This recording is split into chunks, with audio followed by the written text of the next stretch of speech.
I'm Roberta Winters, president of the Radnor League of Women Voters. And as some of you may know, Radnor has been working to rejuvenate recycling in our township.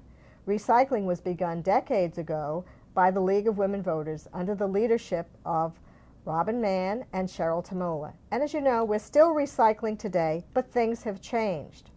In an effort to rejuvenate recycling in our community, we were very fortunate to work together with the Radnor Conservancy and 2 high school interns from Radnor High School who are also interested in the topic.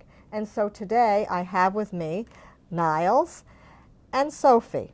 And I'd like you to introduce yourself for a minute. Hi, I'm Niles Huang. I'm Sophie Samaha, and we go to Radnor High School. Yeah. And what years are you? We're both seniors. They're both seniors, so we're going to miss them when they move on to college because they've been doing a yeoman's job on recycling. And I think, Sophie, you're also involved with the Roots and Shoots Club, right? Yes, Which yeah. is sort of like an environmental green type group? Yes, yeah, we do a lot of work within the Radnor High School community and in Radnor Township in general. Okay, great. Niles, are you involved in that too? Yeah, I'm Great. a member. You're a member too. Well, thanks to people like Roots and Shoots, Radnor is a lot better off. And so I'd like to talk today a little bit about trash. And I told Sophie and Niles when they applied to college, they should put a big sign up on their application saying, "I talk trash." But I didn't think they did that because we really wanted to figure out what was going on with our trash in Radnor and what was being recycled. And so we began actually by going together and touring the Covanta plant over in Chester, where they take some of our trash. Would you like to tell us a little bit about that, Niles?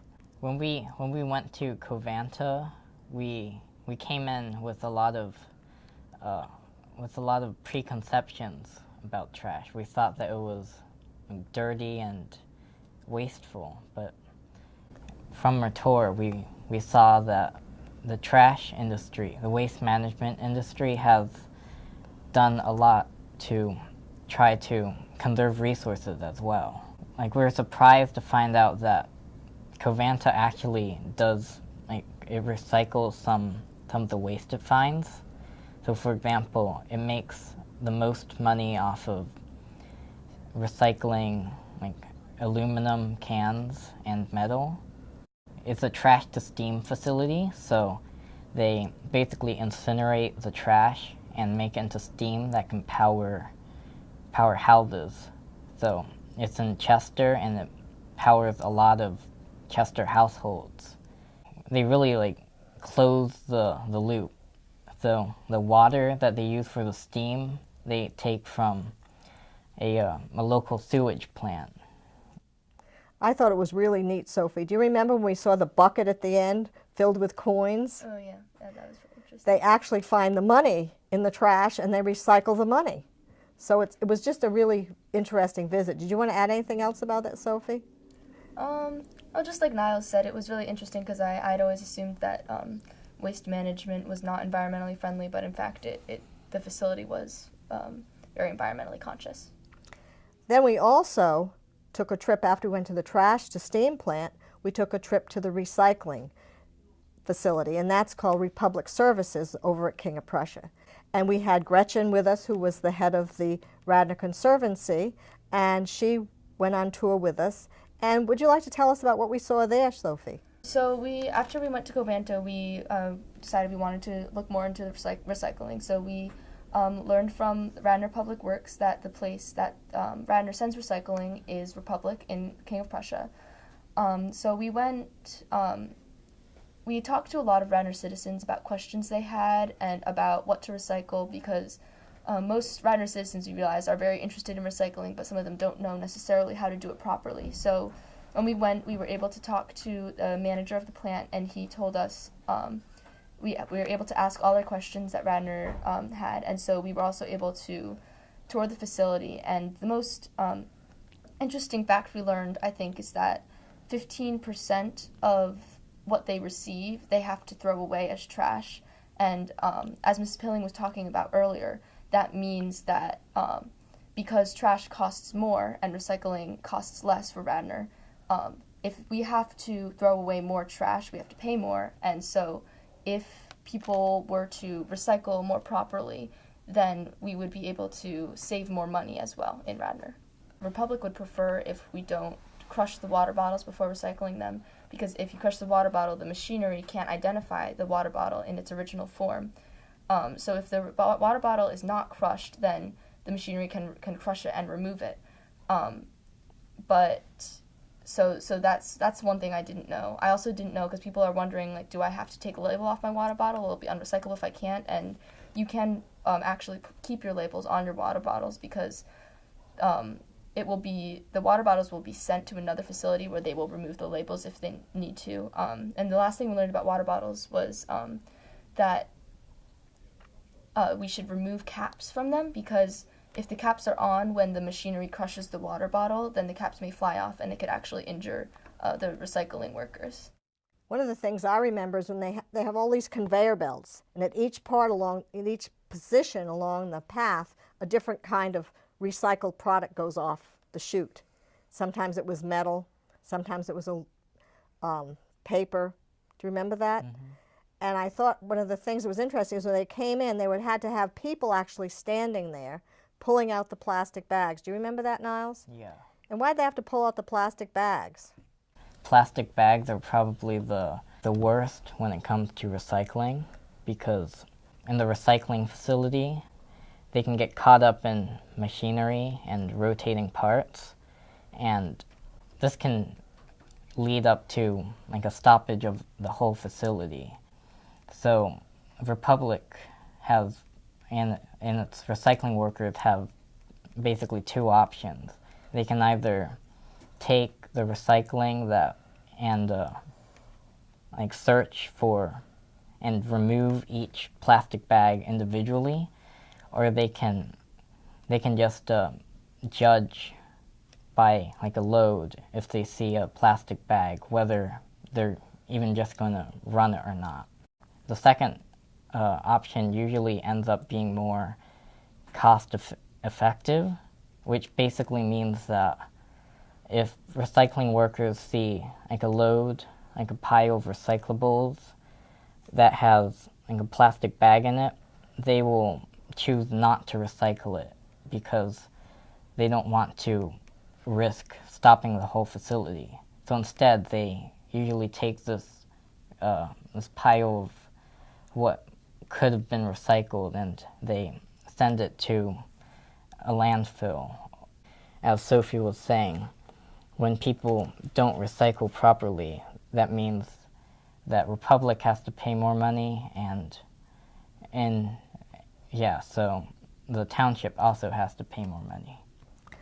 I think even though there are recycling bins, as we found out, people don't know what goes in the recycling bins. Yeah. And we were at the meeting in the township the other night, remember, and one of the ladies who was on the Environmental Advisory Council said, I always put my plastic spoons and forks in the recycling can, and she didn't know that you couldn't do that. Yeah.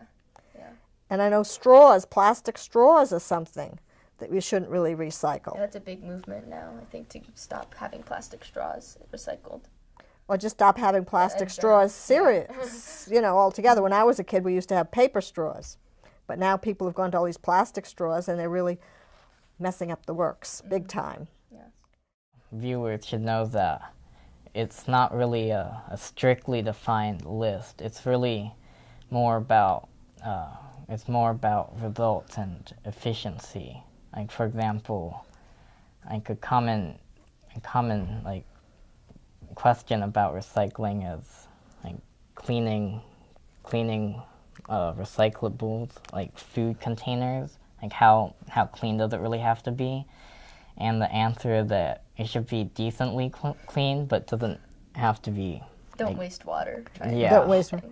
The other thing we learned about, in addition to all the recycling stuff, was the information about the commercial recycling in Radnor. And we were trying to figure out, well, we know the township comes along and stops at people's houses and picks up the recycling.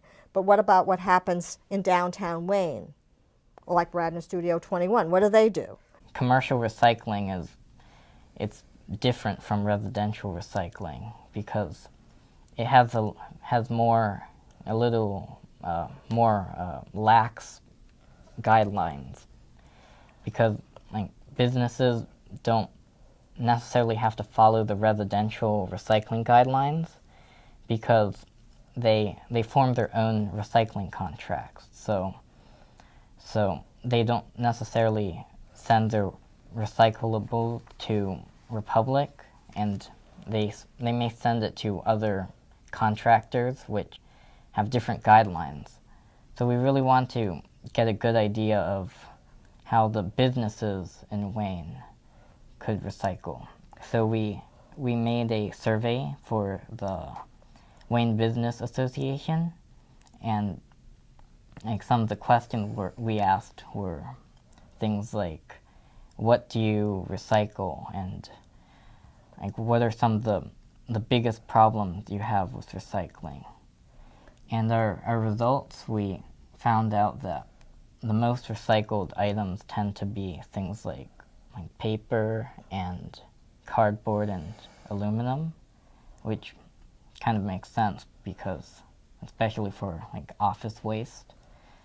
And some of the biggest things that managers seem to want or found lacking in the current recycling policies included things like people misusing recycling bins. So as Sophie and Roberta were talking about before, the principle, this phenomenon happens in businesses as well. So if there's a dumpster downtown and somebody throws their trash into it, the recycling company doesn't want to use it anymore. Mm-hmm. So they've had to remove actually some of their recycling bins in order to do that, in order to, because they didn't want people throwing their trash into them. So everybody loses then. Mm-hmm.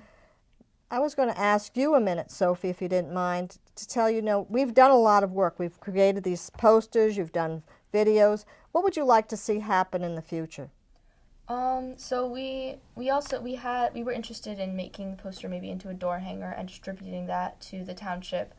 It's mostly about, because a lot of people, it's just human that they might not go looking for information. If it comes to them, they might be more likely to respond to it. So we're hoping to distribute, we've already distributed the poster, and we have a couple things up on the Radnor Township website, but we're looking to distribute the door hanger so that more citizens can just have something right in their kitchen that they can say, oh, I have to recycle this, I don't want to recycle this, something that they can just reference without having to look very hard. And the Radnor Township website is very, very useful. And I really want to thank you both for coming today and helping us rejuvenate recycling. I know you have some other plans for the high school, maybe putting signs on some of the bins so people actually know what to put in the trash cans. And we appreciate, Studio 21 for helping us spread the word and letting people know that we can rejuvenate recycling in Radnor and save money as well as save the earth.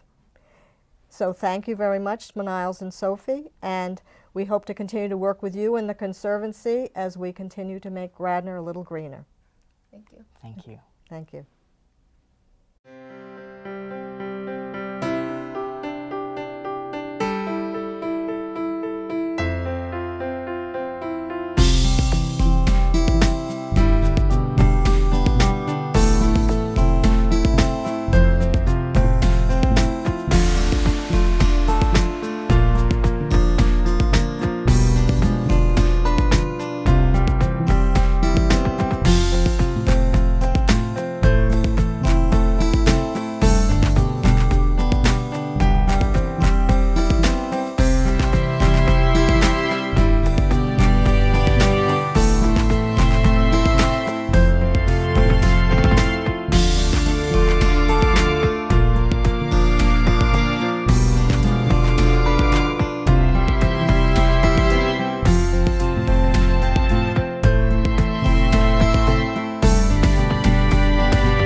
You are watching Mainline Public Television at Radnor Studio 21, an arts, educational, and informative television station serving the Mainline and surrounding area. To find out how you can get involved, please visit rs21.org.